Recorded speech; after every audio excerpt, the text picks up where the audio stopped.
Pourquoi as-tu peur?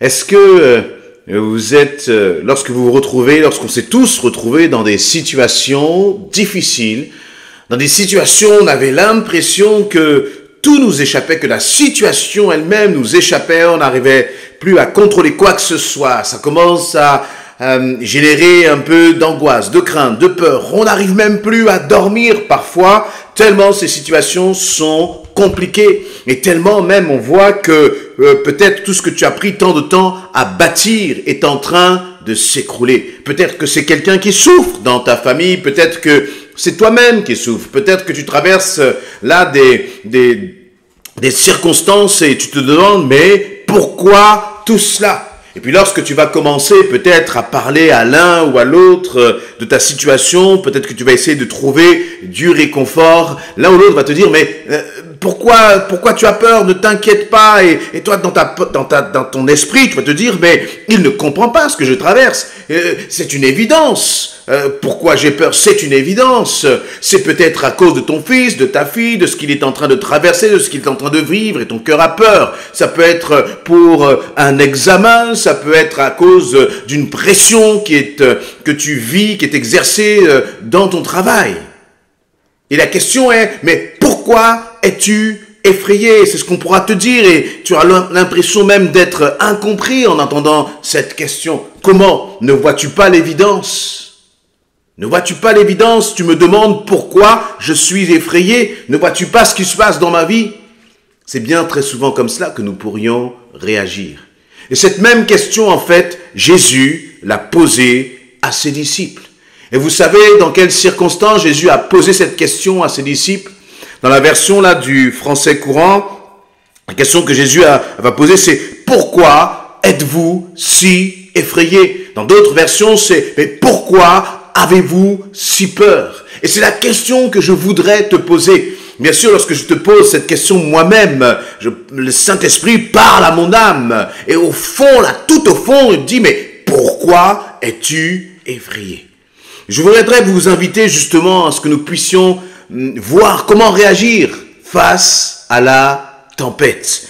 Et nous allons lire dans Matthieu chapitre 8 à partir du verset 23. Matthieu chapitre 8 à partir du verset 23. Jésus monta dans la barque et ses disciples le suivirent. Soudain, une grande tempête s'éleva sur le lac, si bien que les vagues recouvraient la barque.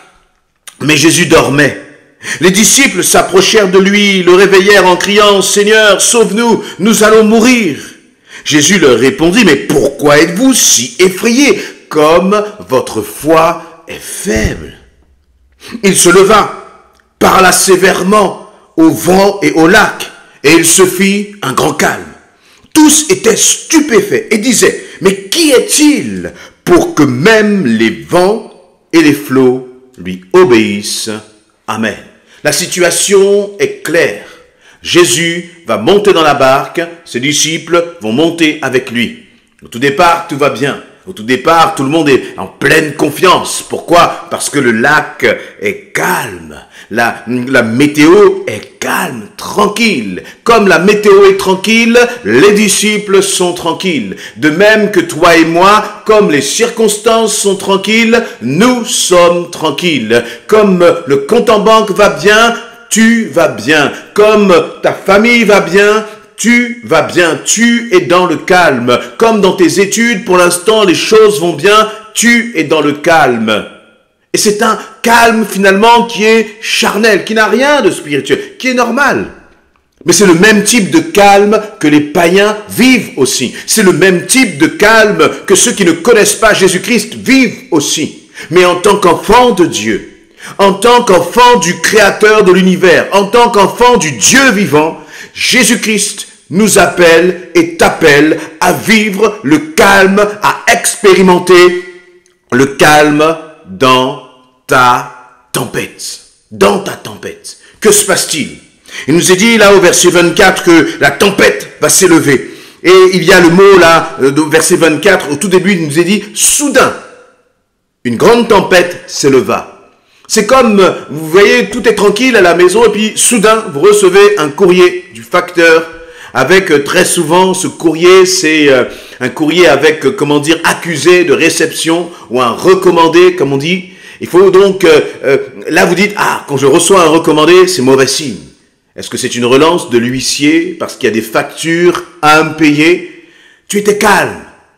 Et soudain, la tempête s'abat sur ta vie, s'abat sur tes circonstances. Et c'est exactement ce qui s'est passé là. Et les disciples, il nous a dit que la tempête s'éleva sur le lac si bien que les vagues recouvraient la barque. Moi, si j'étais dans la même situation que ces disciples, bien sûr que j'aurais eu peur pour ma vie, parce qu'il y avait une réalité. Vous savez, lorsque les gens traversent des moments difficiles, ce n'est pas la peine de venir leur dire que ce n'est rien. Non, c'est quelque chose. Il y a un danger, c'est une réalité, c'est factuel. Est-ce que là, il y avait une tempête? Oui. Est-ce que cette tempête couvrait la barque? Oui. Et eux vont en déduire, Seigneur, sauve-nous, nous allons mourir.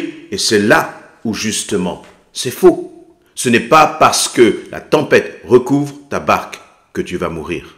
Ce n'est pas parce que tu vois des difficultés qui te dépassent que tu vas échouer. Ce n'est pas parce que par tes propres moyens, tu ne peux pas faire face à la situation qu'automatiquement, tu vas couler. Tu ne couleras pas. Tu ne couleras pas si tu crois que Jésus-Christ est avec toi.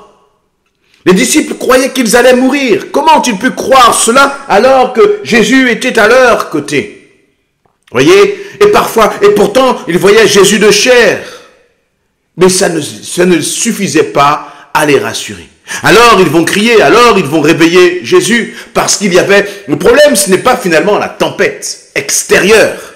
Le problème, ce ne sont pas tes circonstances. Le problème, ce n'est pas ce que tu traverses. Mais le problème vient du fait que trop souvent, à cause des circonstances extérieures, nous laissons la tempête intérieure envahir nos cœurs. Et je veux t'encourager à dire non à la tempête à l'intérieur de ton cœur. Je veux t'encourager à dire à ton âme, mon âme, cesse maintenant d'avoir peur parce que l'Éternel est avec moi.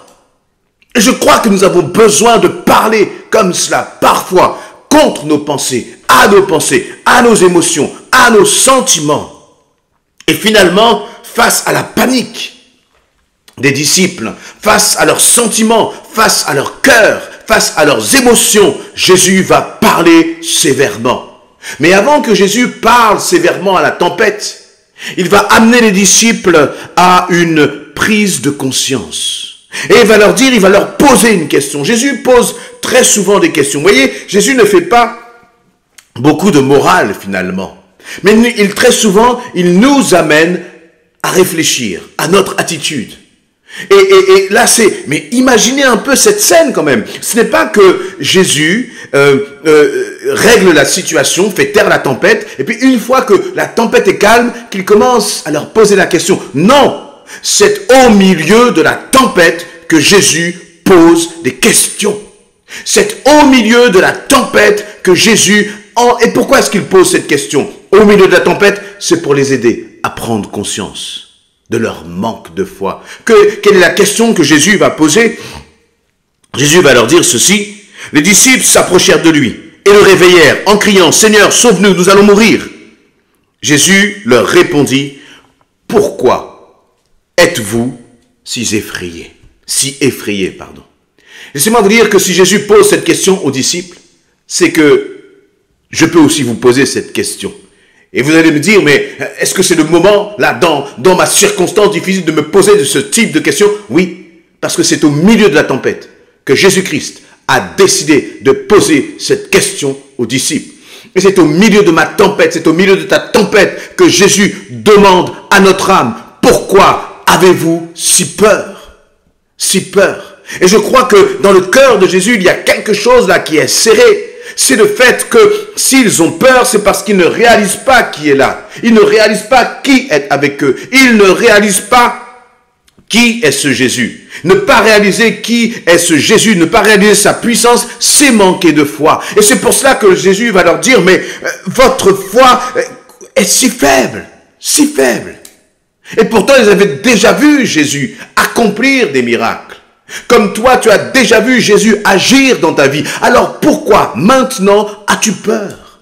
Pourquoi maintenant laisses-tu les tracasseries, remplir tes pensées, remplir ton cœur? Tu te couches avec des tracasseries, tu te lèves avec des tracasseries, comme si Jésus n'était pas avec toi. Vous savez, bien-aimés, en faisant cela, en ne mettant pas notre confiance en Jésus-Christ, c'est comme si nous l'ignorions totalement. C'est comme si nous faisions comme s'il n'était pas là. Il n'était pas là. Et donc, Jésus ne va même pas leur laisser répondre à cette question. Il ne va pas leur laisser répondre. Pourquoi? Parce qu'il sait bien que ces hommes, ces disciples-là, ne réalisaient pas qui il était. Et donc, il va ordonner à la tempête de se taire. Et je crois que toi aussi, tu peux ordonner à la tempête dans ton cœur de se taire. Pas ordonner juste avec des mots, juste parce que nos mots vont impressionner qui que ce soit. Mes mots, tes mots n'impressionnent pas l'ennemi de nos âmes. Nos mots n'impressionnent pas, les circonstances. Mais ce qui impressionne l'ennemi de nos âmes, ce qui fait la différence, c'est Jésus-Christ en nous. Et lorsque nous commençons à placer notre foi en Jésus-Christ. Et donc, Jésus va parler à la tempête et le calme va revenir. Il nous est dit qu'il va parler sévèrement au vent et au lac et il se fit un grand calme. Là, le mot sévère nous montre que nous aussi, nous devons parler sévèrement. Nous ne devons pas négocier avec nos sentiments et avec nos émotions. Nous ne devons pas nous laisser mener par le bout du nez, par les circonstances. Mais nous devons, lève-toi le matin et commence à parler sévèrement aux circonstances. Parler aux circonstances, c'est dire, Seigneur, dans cette situation, je te fais confiance. Alors, j'ordonne là que mes pensées puissent se calmer parce que j'ai confiance en toi, Seigneur. Et là, que va-t-il se passer? Bien sûr, le calme va revenir. Il nous a même dit qu'il va se faire un grand calme.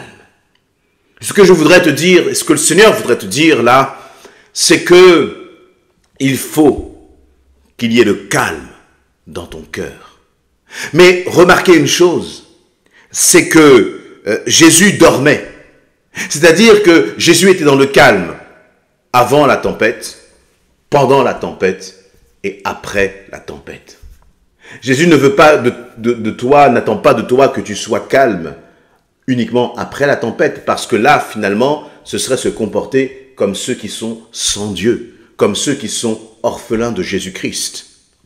Là où notre identité, en tant qu'enfant de Dieu, là où notre confiance dans le Seigneur se manifeste, ce n'est pas après la tempête. Ce n'est même pas avant, parce qu'avant, tout le monde peut dire, tout va bien, tout le monde peut être calme. Là où notre confiance en l'Éternel, là où ta confiance en l'Éternel se manifeste, c'est dans la tempête. Le calme avant, le calme pendant et le calme après la tempête.